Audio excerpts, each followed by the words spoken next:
প্ৰিয় দৰ্শকসকল নমস্কাৰ।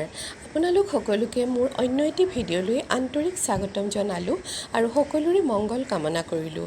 আজি মই আপোনালোকৰ মাজলৈ এটা সুন্দৰ উদ্ভিদ লৈ আহিছোঁ আৰু যিটো উদ্ভিদ আজি বহু বছৰ ধৰি মোৰ লগত আছে আৰু ইমান বছৰে সেই উদ্ভিদটোৰ সম্পৰ্কে মই যি জ্ঞান বা অভিজ্ঞতা আহৰণ কৰিছোঁ সেইখিনি বিষয়ে আজি আপোনালোকৰ লগত কথা পাতিম।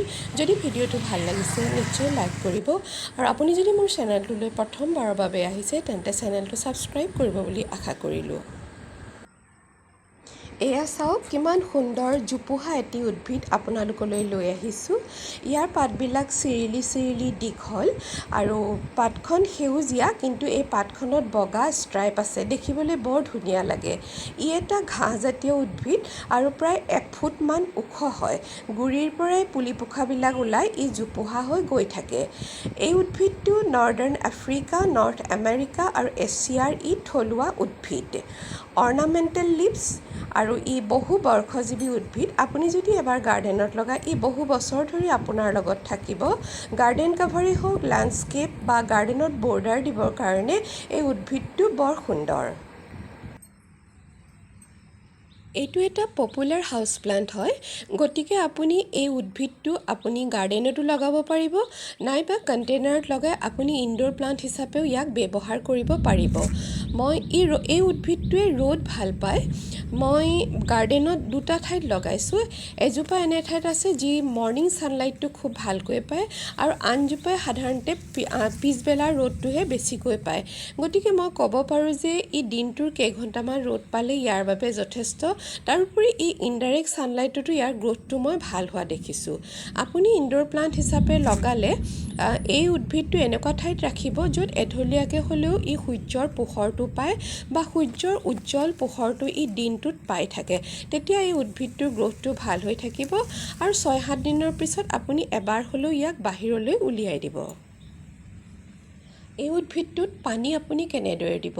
পানী জমা হৈ থকা টেপটেপীয়া মাটিৰ ৰিবন গ্ৰাছে কিন্তু ভাল নাপায়। আপুনি গাৰ্ডেনত লগালেও অলপ ওখ ঠাইতহে লগাব আৰু গাৰ্ডেনত লগালে পানীৰ কথা ভাবিব নালাগে, প্ৰকৃতিয়ে ইয়াৰ যতন ল'ব। কিন্তু আপুনি যদি কণ্টেইনাৰত লগায় তেন্তে ইয়াৰ ওপৰৰ লেয়াৰটো চুই চাব, যদি শুকাই গৈছে তেতিয়া আপুনি ইয়াত পানী দিব। ৰিবন গ্ৰাছৰ ফুল ফুলে, এয়া চাওক বগা বগা সৰু সৰু ফুল ফুলিছে। এতিয়া জুলাই মাহ, এই জুলাই মাহতে ইয়াৰ ফুল ফুলিবলৈ আৰম্ভ কৰিছে। ফুলপাহো কেইবাদিনলৈকেও ফুলি থাকে, দেখিবলৈ খুব ধুনীয়া লাগে যদিও ফুলপাহ অলপ সৰু। ফুলপাহৰ অৱশ্যে মই একো গোন্ধ পোৱা নাই। এই উদ্ভিদটোৰ বাবে আপুনি মাটিটো কেনেকৈ প্ৰস্তুত কৰিব? যদি গাৰ্ডেনত লগায় তেতিয়া বিশেষ আপুনি চিন্তা কৰিব নালাগে, আপুনি ইচ্ছা কৰিলে ইয়াত গোবৰ সাৰ দিব পাৰে। মই কিন্তু গছৰ শুকান পাতবিলাক ইয়াৰ গুৰিলৈ চপাই দিওঁ, তেনেকৈয়ে মই এই উদ্ভিদটোৰ যত্ন লওঁ। কিন্তু কণ্টেইনাৰত লগাবলৈ হ'লে আপুনি এটা ডাঙৰ কণ্টেইনাৰেই ল'ব, ড্ৰেইনেজ হোল থকা, আৰু বাৰীৰ মাটিয়েই ল'ব। তাত আপুনি অলপ বালি মিহলাই মাটিটো বালিচহীয়া কৰিব আৰু শুকান গোবৰ মিহলাই আপুনি মাটিটো প্ৰস্তুত কৰি কণ্টেইনাৰটোত ভৰাই তাতে ৰিবন গ্ৰাছজোপা লগাব। আৰু কণ্টেইনাৰত লগালে মাহেকত আপুনি 2-3টা DAPৰ দানা দিব পাৰে। এনেদৰে DAP দানা দিয়াৰ পিছত কণ্টেইনাৰৰ ওপৰৰ মাটিখিনি আপুনি ভালকৈ খুচৰি দিব আৰু তাৰপিছত আপুনি তাত অলপ পানী দিলেই যথেষ্ট। আৰু এনেদৰে কণ্টেইনাৰত ৰাখিলে আপুনি যতন কৰিব।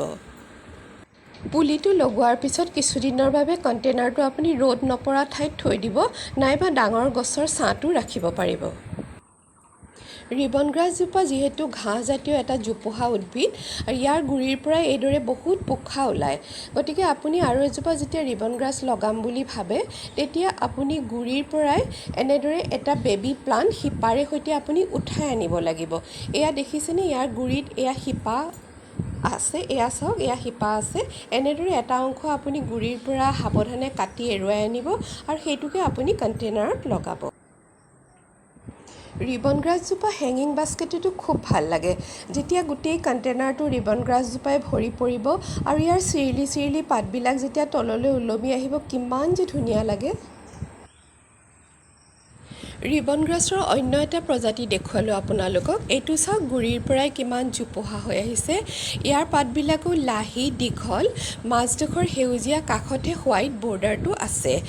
আৰু এই ৰিবন গ্ৰাছবিলাক দেখনীয়াৰ উদ্ভিদ হয় আৰু সেইকাৰণে ঘৰখনৰ বিভিন্ন কোণত ৰাখিলে বৰ ধুনীয়া লাগে। ইহঁত ফাষ্ট গ্ৰয়িং প্লাণ্ট হোৱাৰ লগতে চিৰসেউজীয়া উদ্ভিদ। আজিৰ ভিডিঅ'টো ইমানেই। Bye bye.